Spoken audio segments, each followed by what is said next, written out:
आज के इस वीडियो में हम पढ़ेंगे दोहा छंद किसे कहते हैं और दोहा छंद को उदाहरण सहित समझाइए। तो आपको इस वीडियो में मैं दोहा छंद इतनी सिंपल तरीके से बताऊंगी कि आप भूल भी नहीं पाएंगे, और जो इसका उदाहरण लेकर आई हूँ मैं आप सभी के लिए, वह इतना सिंपल उदाहरण है कि आप उसको चुटकियों में याद कर लोगे। तो देखिए, हम यदि छंद के चरणों की बात करें तो छंद में कुल कितने चरण होते हैं। तो देखिए, किसी छंद में 2 चरण होते हैं। कितने चरण? 2 चरण। किसी छंद में 4 चरण होते हैं और किसी में 6 चरण होते हैं। तो यदि हम यहाँ पर बात करें दोहा छंद की, तो दोहा छंद में कितने चरण होते हैं? तो दोहा छंद में 4 चरण होते हैं। तो देखिए, जो पहला चरण और तीसरा चरण है, उसमें हम बात करें मात्राओं की, तो उसमें 13 मात्राएं होती है। कितनी मात्राएं होती है?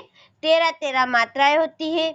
और जो हमारा दूसरा चरण है और चौथा चरण, इनमें 11 मात्राएं होती है। कितनी मात्राएं होती है? दूसरे और चौथे चरण में 11 मात्राएं होती है। यदि हम कुल मात्राओं की इसमें बात करें तो कुल मात्राएं कितनी होगी? मिलाकर 24 मात्राएं होती है। देखिए, आप जोड़ लीजिए, 13 और 12, 3 और 1 हो गए 4 और 1 ने 1 हो गए 2। तो हमारा क्या है दोहा छंद कि इस छंद में प्रथम एवं तृतीय चरण में 13 मात्राएं होती है और तथा दूसरे एवं चौथे चरणों में 11 मात्राएं होती है। तो कुल मात्राएं कितनी होगी? 24 मात्राएं होती है। तो यही हमारा क्या है? दोहा छंद है। तो देखिए कि यही जो मैंने अभी बोला, यही लिखना है केवल आपको, लेकिन देखिए आपको किस तरीके से लिखना है। तो इस छंद के प्रथम एवं तृतीय चरणों में 13 मात्राएं होती है तथा द्वितीय एवं चतुर्थ चरणों में 11 मात्राएं होती है। कितनी मात्राएं होती है? जो हमारा प्रथम चरण और तृतीय चरण में 13 मात्राएं होती है और द्वितीय एवं चतुर्थ चरणों में 11 मात्राएं होती है। तो इस तरह कुल 24 मात्राएं होती है। यही हमारा क्या है?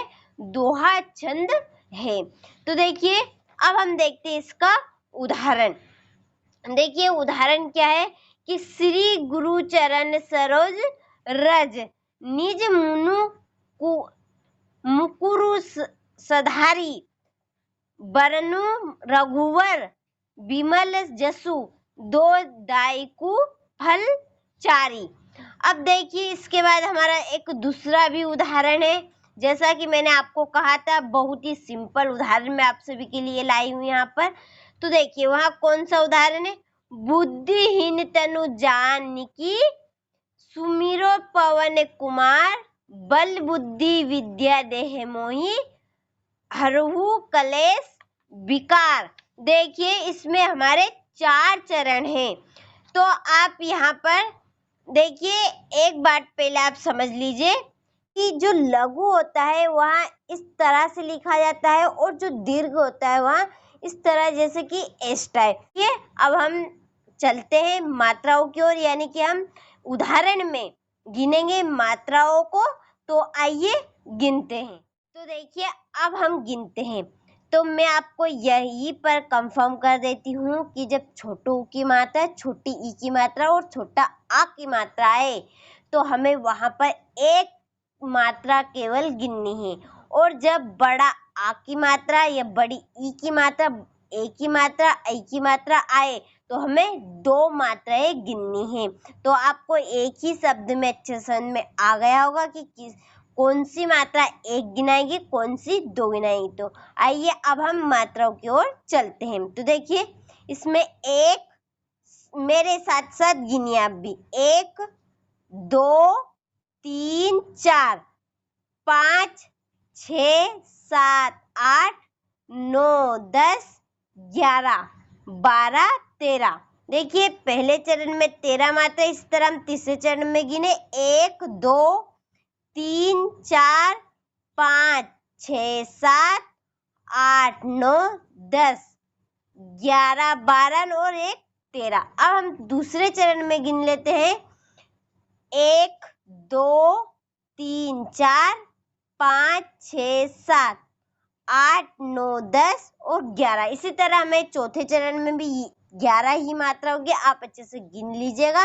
तो ये था आज का हमारा प्रश्न कि दोहा छंद किसे कहते हैं, उदाहरण सहित समझाइए। तो यहाँ से आप दोहा छंद की परिभाषा का अच्छे से स्क्रीनशॉट ले लीजिए और ये 2 उदाहरण हैं, जो आपको पसंद आए, दोनों उदाहरण में से जो आपको ठीक लगे उस उदाहरण को आप अच्छे से यहाँ कंप्लीट कर लीजिएगा।